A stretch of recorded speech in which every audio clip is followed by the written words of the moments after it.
Hello, everybody. I'm Anthony Rockers living in Yellow Submarine, and today is day 22 of 30 Day Song Challenge. And this one is a song that has a long title. This one is no brainer if you're a Beatles fan. This one I put Everybody's Got Something to Hide except for Me and My Monkey. Now, let me go and say this song is actually a really good song from one of my favorite records of all times. Well, actually, it's my fourth favorite record, from the Beatles, behind Sgt. Pepper's Lonely Hearts Club Band and Abbey Road and Revolver. So this song, I will say this song itself, Everybody's Got Something to Hide. It's not really this song doesn't really have too much lyrically, but this song was basically all about hard rock. Because I would say this is definitely one of the Beatles' hard rock, if you will. Because I will say the song itself doesn't really, again, I've always wondered that the title alone, Everybody's Got Something to Hide except for Me and My Monkey, since John Lennon sings the vocals. I've always thought that when he's singing the song, the chorus and the title, I've always thought that he's singing. I've always thought that he was saying that. I've always thought that he said that. He said him and his monkey. I wonder if he was preferring monkey as Yoko Ono. Because if you don't know, at the time where around the time in the late 60s, or you could basically call it 1966 or 67, he was going through a rough time because I believe him and Cynthia Powell broke up together, and he now has a new relationship with the name Yuko Ono, which I cannot stand her. I hate her music. Gosh, she's annoying.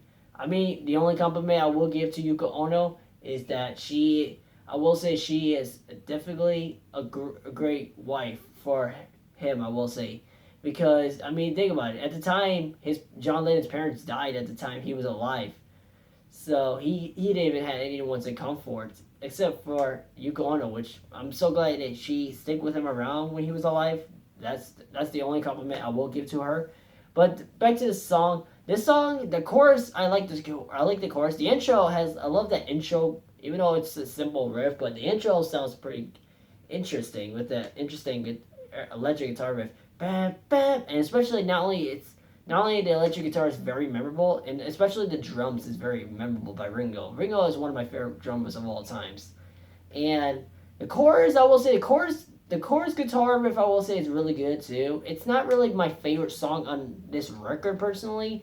I guess it has to be the fact that it's not like it's terrible or anything, but it's not one of my favorites on the White Album record personally. I mean, I haven't listened to this record a lot lately, so my opinion might change over times. And yes, the video I'm making is on Paul McCartney's birthday. Happy birthday to you, Paul. Sir Paul. So Paul McCartney is about to be 78 years old. And yes, today his birthday, he's turning 78 years old today. Holy crap. That's a really old age. And yes, that is a great time and I'm so glad that him and Ringo Starr are still living today, which I'm so glad, because a lot of people can't survive that old age, and not a lot of people can, even musicians. But I will say my favorite part of this song of Everybody's Got Something to Hide except for Me and My Monkey, I think this song is that Me and My Monkey.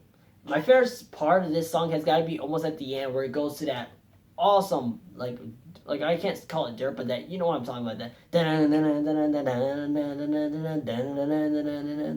that one sounded awesome, I will say, even though it does sound a little messy or mushy, or if you will, but it does have a great that riff at the end. I mean, the chorus riff is pretty good, I will say, and the drums are really good, I will say.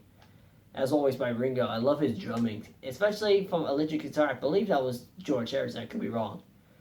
But I gotta say, this song is not really my favorite this song is not really one of my favorites on this record, but it actually does have a great sounding, especially the Beatles that were experimenting hard rock sound. Because this is a hard rock song I prefer. I know a lot of people would consider this as more of a proto metal, the metal before metal, which I kind of did a little bit disagree on. I mean, because personally, I choose Hail to Scales here as a proto metal, because a metal before metal, because it does have a sound. I mean, a lot of people would consider it hard rock right nowadays. I feel that people back then when this record came out, I feel they would have considered it more of proto metal, where metal was before Black Sabbath created it. But This song, I will say, the ending, the guitar riff at the end is arguably my favorite part. Even though the guitar riff in the chorus is pretty good, I will say it does have a great feeling of it. But the ending goes that like it's a great sound of that riff right there, and it had like the Beatles were basically experimenting hard rock right there back in the late '60s. Because in the early '60s, if you think about it in the context of the early '60s and what the Beatles were doing, they were more of the lovey-dove, more simple music. But then later on, I'm going to say around Rubber Soul is where they started to have more of a progressive rock. Which that's why, yes, in the comments, kill me, I don't care. But I always consider the Beatles the progressive rock band because they had a sound. Well, not only they had like a sound, but if you look at the definition of progressive rock, you'll know what I'm talking about. But this song I chose this as like a song that has a long title. Not that I hate it, but I actually like that title, especially from the Beatles. I mean, what do you expect from the Beatles? They are absolutely one of my favorite. They're absolutely personally might be my favorite band of all times. Personally, I know they are in my top 10 or top 5. They're actually in my. They're actually my favorite bands I've ever heard from this band. Especially if you look at the production of them. Holy crap, it's awesome. They spend a lot of time making it sound awesome. And not a lot of bands do that, especially in modern music that we got today.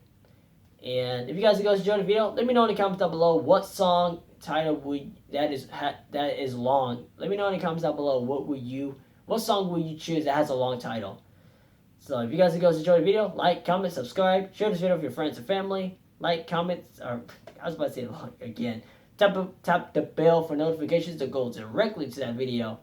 And my social media in the description. Instagram and Facebook are in the description to follow me there.